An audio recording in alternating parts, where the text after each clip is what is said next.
of the nation. Matapos kumpirmahin ng International Criminal Court na lehitimo ang arrest warrant laban kay Senator Ronald Bato de la Rosa, sunod na rin daw na makatatanggap si Senator Bongo batay sa impormasyong nakuha ni dating Senator Antonio Trillanes IV. Pero para lang maliwanag, ito ay baka medyo buwan pa ang binibilang natin. Ito yung pagbabayad or pagiging accountable kasi noong namamayagpag sila, wala silang pakialam sa buhay ng Pilipino. Pero ito na, singilan na ito. Isasigo sa mga sinasabing co-conspirator ni dating Pangulong Rodrigo Duterte sa kasong Crimes Against Humanity of Murder and Attempted Murder. Dagdag ni Trillanes, sigo umano ang tagabigay ng reward sa bawat pagpatay bilang leader umano ng Special Operations Group ng National Death Squad ni Duterte. Posible rin daw na maisyuhan ng ICC warrant si dating PNP Chief Oscar Albayalde. Sinusubukan pa namin makuha ang pahayag ni Go at Albayalde. Noong unang lumabas ang pangalan ni Go sa mga dokumento ng ICC nitong Pebrero, marin niyang itinanggi ang pagkakadawit sa mga kaso ng patayan.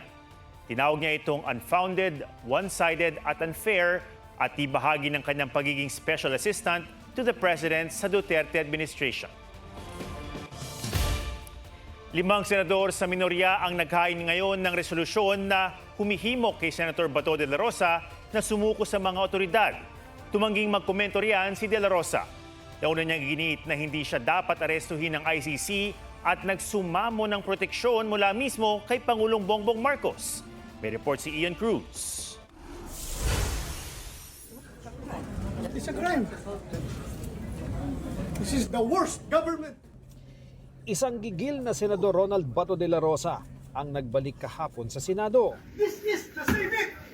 Wala silang respeto sa institusyon ng Senado. Ganun ang NBI. Pinag-initan niya ang NBI dahil sa paghabol sa kanya. Bitbit nilang arrest warrant ng International Criminal Court ayon sa Office of the Sergeant at Arms ng Senado. Pasado alas 3 ng hapon kahapon nang makarating sa ground floor ng parking ng Senado si De La Rosa. Initially kasi si General Bato naman naglalakad lang siya but when they noticed na may humahabol sa kanila, then doon sila nagsimulang tumakbo. Sa bisa ng motion ni Senador Rodante Marcoleta, isinailalim sa protective custody ng Senado si Bato. Kaya sa Senado na nagpalipas ng magdamag si De La Rosa. How are you po? Okay ako. Okay lang. Nakatulog na kahit paano. Sa sesyon ngayong araw, nakita pa siyang naiyak habang kausap si Senador Bongo. May sentimental lang na sinabi si Bungo sa akin. Bumigay ako. Ano sinabi niya? Privilege sa communication yun between friends. Wala pa raw balak umalis ng Senado si De La Rosa. Hanggang kailan po Yes, ba ang ma'am, plano oo. nyo? Hanggang kailan? Oo, Pwede ba yun habang buhay na lang kayo mananatili dyan? Well, talaga, hindi ko talaga alam kung what comes next after this. Hindi pwedeng kupkupin. Hindi kamukha ng isang embassy ito na wine-waive natin ang jurisdiction, hindi tayo makakapasok. This will be a tug of war between the executive and the legislature. Dumulog ang kampo ng Senador sa Korte Suprema kaugnay sa ICC arrest warrant at giit nila susunod sila sa utos ng SC. If it is a Philippine Supreme Court, we have remedies under the law, and he will perhaps bow to the majesty of that court by perhaps posting bail or other ways by which we can recognize the jurisdiction of the court. Paano kung sabihin ng Korte sa Pilipinas na lehitimo ang arrest warrant ng ICC para sa inyo? Ikaw ba magtatago rin o magtatago pa? Or pwede bang mangyari na talagang pupunta na kayo, sasama na kayo? Sa ngayon, Mel, wala akong dinidevise na plan, options, alternatives. I leave it all to God. Bahala na si Lord. May apila rin kay Pangulong Bongbong Marcos si De La Rosa. Huwag niya akong ipadala sa dahil. Meron akong pananagutan. Panagutan ko dito. Huwag doon sa Banyaga. Ako'y isang Pilipino, Mr. President. I need your protection. Maski naman po yung mga EJK victims ay humihingi rin po ng proteksyon sa gobyerno.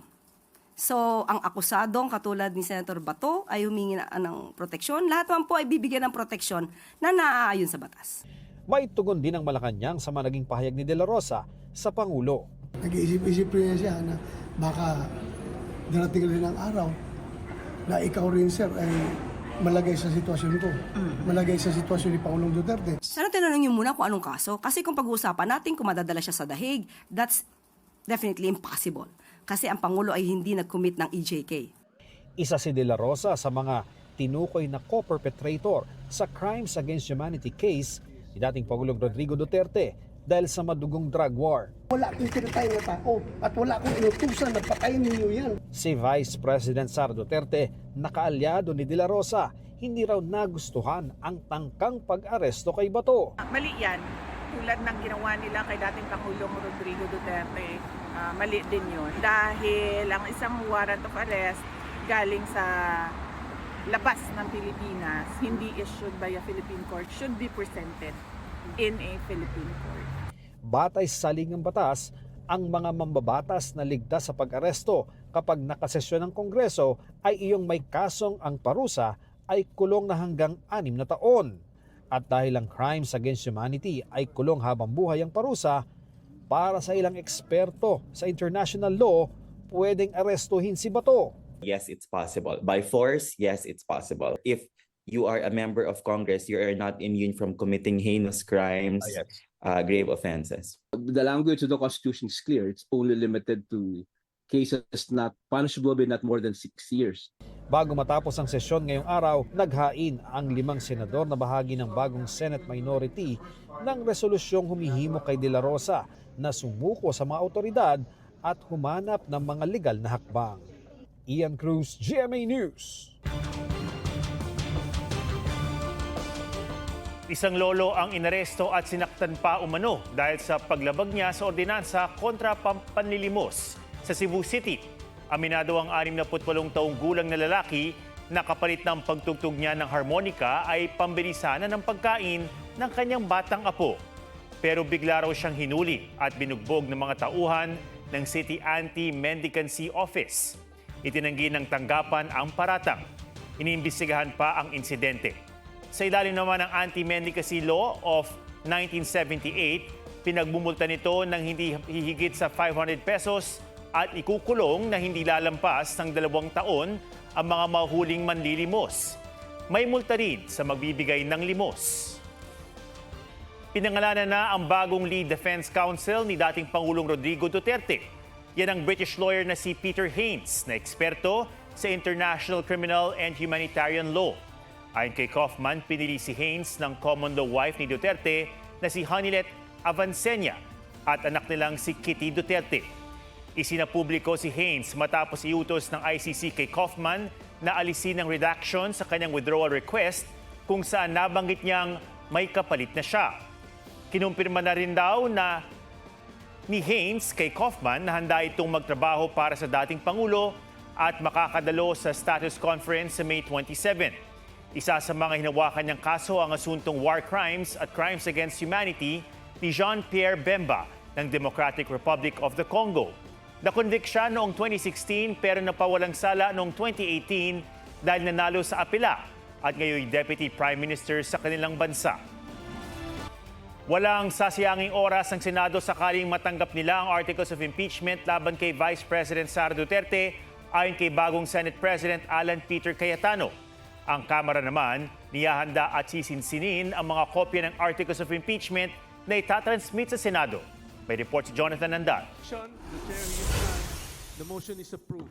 The resolution setting forth the articles of impeachment together with all annexes is hereby endorsed to the Senate. Agad inaprubahan ng plenaryo ang motion para i-endorso sa Senado ang articles of impeachment laban kay Vice President Sara Duterte. Kanina nakausap ko ang ating SecGen at sila ay nag-aantay na lamang kung kanino sila makikipag-coordinate. Bagaman hindi pa ito natatanggap ng Senado, tutugon daw agad ang Senado sakaling nasa kanila na ang bola. Pagka natanggap ni impeachment, magko-convene kayo immediately. Forthwith. So the next day, sir? The next day. So, I consulted also Senator Soto. Sabi niya, process, ibigay muna sa committee room. So, we will do what has to be done and there won't be delays. Sa kabilaya ng Rigodon sa Senado, Kasi may change sa leadership eh. So normally pag may change sa leadership, nagpapalit yan ng mga SecGen, nagpapalit ng Sergeant at Arms. una nang sinabi ni bagong Senate President Alan Peter Cayetano na walang kinalaman ng impeachment sa pagpapalit ng liderato sa Senado. Kasama sa bagong mayorya sa Senado ang ilan sa mga kilalang kaalyado ni Vice President Sara Duterte. Kasama sa umanib mula sa kampo ni Soto patungo sa kampo ni Cayetano, sina Loren Legarda at magkapatid na Mark at Camille Villar. Nag-abstain naman sina Senador Mig Zubiri at JV Ejercito. Minorya na si dating Senate President Tito Soto na minsang nagsabing aaksyonan ng impeachment forthwith o agad-agad. Si Senadora Risa Ontiveros hindi raw nawawala ng pag-asang may mararating ang impeachment sa Senado. Hindi tayo tumiklop noon at hindi rin po tayo titiklop ngayon. Ito nga yung panawagan ko sa liderato, bagong liderato sa Senado at sa aming lahat. Though we may disagree with each other on certain issues, dapat malinaw yung katapatan namin sa konstitusyon. Si Senator Robin Padilla na noong miyembro pa ng minority ay nagsabing tututulan ng pag-convene ng Senate Impeachment Court. Iba na ang tono ngayong nasa mayorya na siya. Tuloy ang impeachment sa Senado. Mamatay yun dahil ang konstitusyon malinaw. O, ang sabi ng konstitusyon, pag dinala sa amin yun, kailangan kaming mag-convene. Pero bilang legislators, hanggat wala, at tulad mamaya, wala pa naman dito, pwede kami magsalita. Bilang bilang PDP laban, bilang alay ng Vice President, pwede ako magsalita as legislator. Pero ang ilang kongresista may alinlangan sa magiging takbo ng impeachment. Hindi natin maiwasan magduda o magsuspect na yun ay may kinalaman sa impeachment. Karamihan ng majority of 13 ngayon ay mga pro-Duterte. Kahit sino ang magiging leaders ng Senate, klaro naman ang ating konstitusyon. Basta't napadala yung articles of impeachment sa Senado, they must immediately conduct a trial. Kasama sina Dilima at Jokno sa mga uupong prosecutors sa impeachment trial sa Bise. Jonathan Andal, GMA News. May mga bagong reaksyon ngayon si Vice President Sara Duterte sa gitna ng issue ng pagpapaaresto ng ICC kay Senator Bato de la Rosa. Pinuna ni Duterte ang anyay kawalan ng respeto sa independence ng Senado. Well, nakakalungkot dahil nawawala yung respeto ng mga ibang ahensya ng gobyerno sa independence ng ating Senado. At nakakahiya dahil meron tayong mga kababayan, lalong-lalo na ang administrasyon, na hindi nakakaintindi kung anong ibig sabihin ng soberanya o sovereignty ng isang bansa. Nalulungkot ako dahil inuuna yung mga personal na interest ng iba't ibang mga politiko. Sinabi ng Bise na binibisita ang amang si dating Pangulong Rodrigo Duterte sa ICC Detention Facility sa The Hague, Netherlands. Tungkol sa panawagan ng 5 senador na sumuko na si Senator Bato de la Rosa, iginit ng Bise na hindi may patutupad ang arrest warrant na hindi korte sa Pilipinas ang nag-issue. Nang matanong sa kanyang impeachment, sinabi ng Bise na bahala na raw ang kanyang tagapagsalita at defense team na magkomento. Nauwi sa pananaksak ang buy-bust operation ng pulisya sa La Castellana, Negros Occidental matapos na manlaban ang target nilang suspect. Patay ang isang pulis habang sugatan at nagpapagaling ang 2 pang kabaro niya.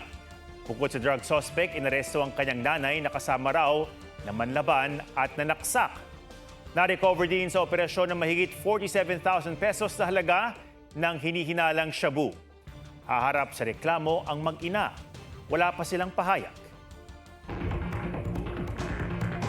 Iniimbestigahan ng Aviation Authority sa Amerika ang disgrasya sa Denver International Airport kung saan isang trespasser na napadpad sa runway ang namatay. Kitang nasa runway ang biktima. Nang dumaan ng Frontier Airlines Flight 4345 na papalipad na pa Los Angeles, nahagip ang pedestrian na hindi pa tukoy ang pagkakakilanlan. Nagliyab ang makina ng eroplano. Di natuloy ang pag-take off nito at in-evacuate ng mahigit 200 sakay. 5 sa 12 pasaherong sugatan ang dinala sa ospital. Sa ngayon, naalis na ang eroplano sa runway at binuksan na ulit. Kasama sa iniimbestigahan kung paano napadpad sa runway ang tao kahit bawal.